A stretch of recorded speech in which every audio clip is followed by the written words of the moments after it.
Hi everyone. Okay, so today's video is going to talk about some of the efforts that I've been making to try and resolve issues in um, in Manitoba, but also to discuss some issues or resolve some issues and concerns that I've seen in the area that I'm living in. So, um, so I reached out to Eric Milano back in November, and he indicated Eric Milano of the PC Party MP, um, and he indicated that I should be reaching out to Greg Rickford, who is a provincial leader here in Ontario. So I reached out to Greg Rickford's office and um, spoke with Linda Nelson, and she had sent me a what she thought was the meeting request form. In fact, she sent me a list of all the meeting requests. Now, here's the email that I received, and it states, hang on a second here. It states, "Good afternoon, Susan. Please find the meeting request form attached. Please fill it and return to MPP Rickford's office at 610 Lakeview Drive, Suite B, Kenora, Ontario. MPP Rickford will meet with you at his earliest convenience, and unfortunately, we cannot tell you when that'll be. We will be we'll put you on the wait list to meet with him once we receive the meeting request form. Kindest regards, Barbara Manson, Constituent Assistant for Linda Nelson, Constituency Assistant, Kenora Office." Okay, so this spreadsheet is the document that was sent to me. Now, I have minimized their contact information. I've also minimized their organization um, and the issues. All I kept in this form that you guys can see is their name, date of the request, and the notes, and any follow up that was done. Now, I did this for their personal confidentiality. At a later date, we might talk about issues and potentially what organization they're from. However, for right now, we are going to just talk about um, the number of people who have made requests that have been ignored. So, first up on the list is Melanie Olson. She made a request to meet with Greg Rickford um, in July 2024. And then you can't see it, but she then made another request October 8th. Let's see if I can expand that. October 8th.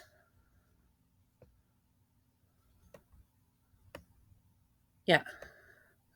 She then made another request October 8th. And so she's made two requests, and as of November 14th, there was no meeting set up and no follow up. And in the notes, it says Mercury Disability Board. So that's a fairly important issue. It has to do with mercury poisoning with a lot of First Nations people. At least that's what I'm assuming it has to do with, because that is why the Mercury Disability Board was organized and created. Um, Faith Nimish, and if I mispronounce anybody's name, I apologize, made a request August 24th, and there had been two previous requests turned down. So in total, she's made three requests and absolutely no follow up. Mary Bolden, September 2024. Turned down previous requests. So two requests made, both turned down. Chief Mandman. Now, I'm going to stop here for a moment. Chief Mandamin, and I'm only elaborating where she's from because I think this is fairly important because she is a leader in the community, or he's a leader in the community. Um, and I'm I'm kind of disappointed and a little bit horrified that Greg Rickford would be so dismissive of another leader, and not only another leader, but somebody who um, is of the First Nations community. Okay, now um, I'm trying to be tactful here, um, but Chief Mandamin had been turned down um, 2 times. Now, that's not right. Like, we have so much technology in this day and age. You can do Zoom calls, you can do, or Teams, or whatever you want to do.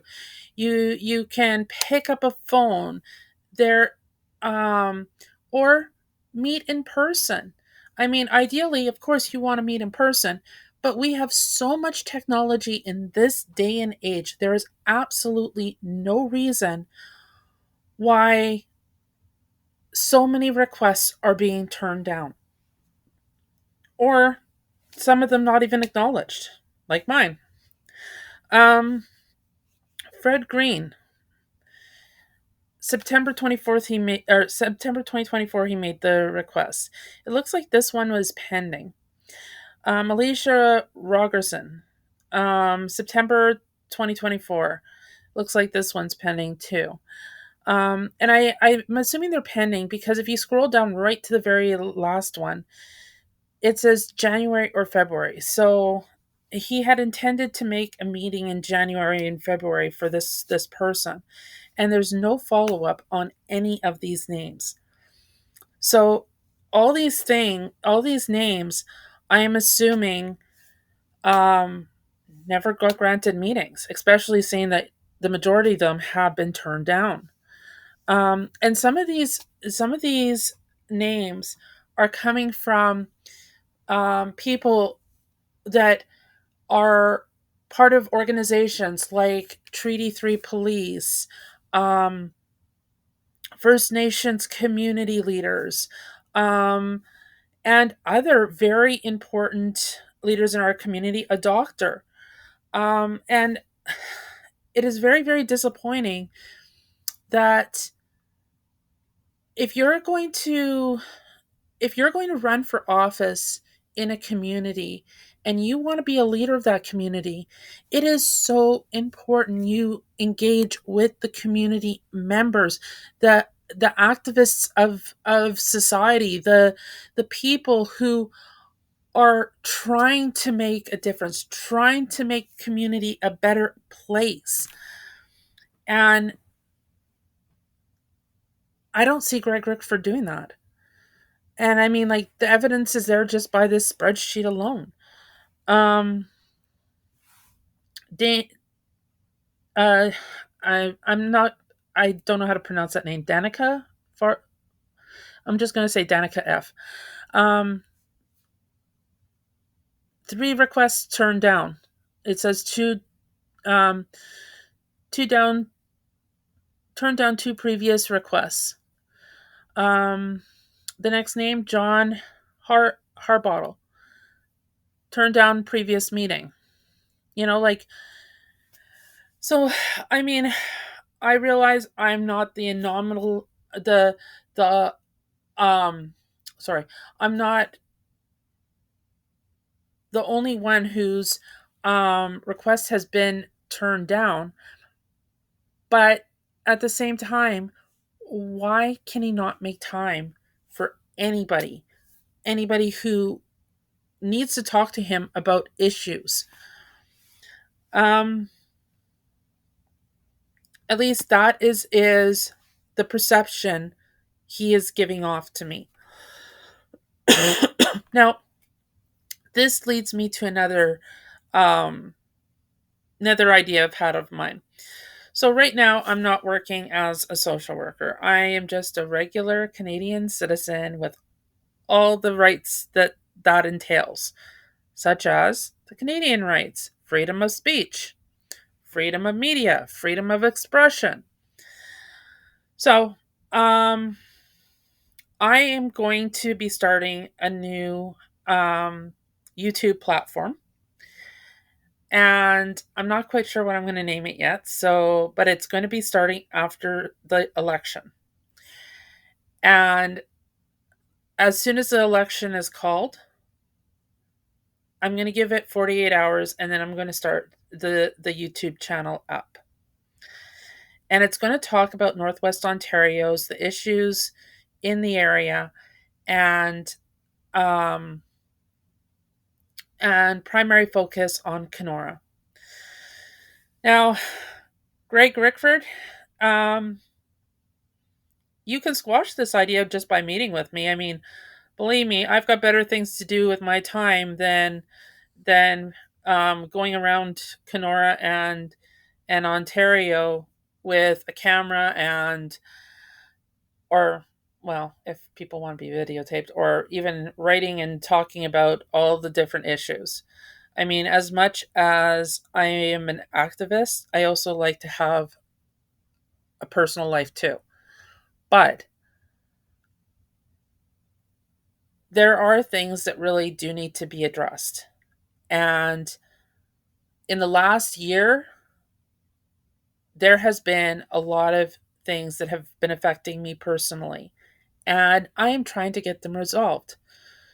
So we can either kick off a new channel, or you can meet with me, or whoever gets in the elected office. If they meet with me and we can perhaps resolve a few things, perhaps I won't need to do this. I mean, realistically, I'm not working as a social worker right now, and that's fine. But what that means is I have a heck of a lot more freedom of speech than I did. So I'm going to utilize the heck out of it. Anyways, so you guys have a good night, and um, you'll be hearing from me probably after the election um, if I don't hear from Greg Rickford or any of the other elected officials. You have a good night, everybody.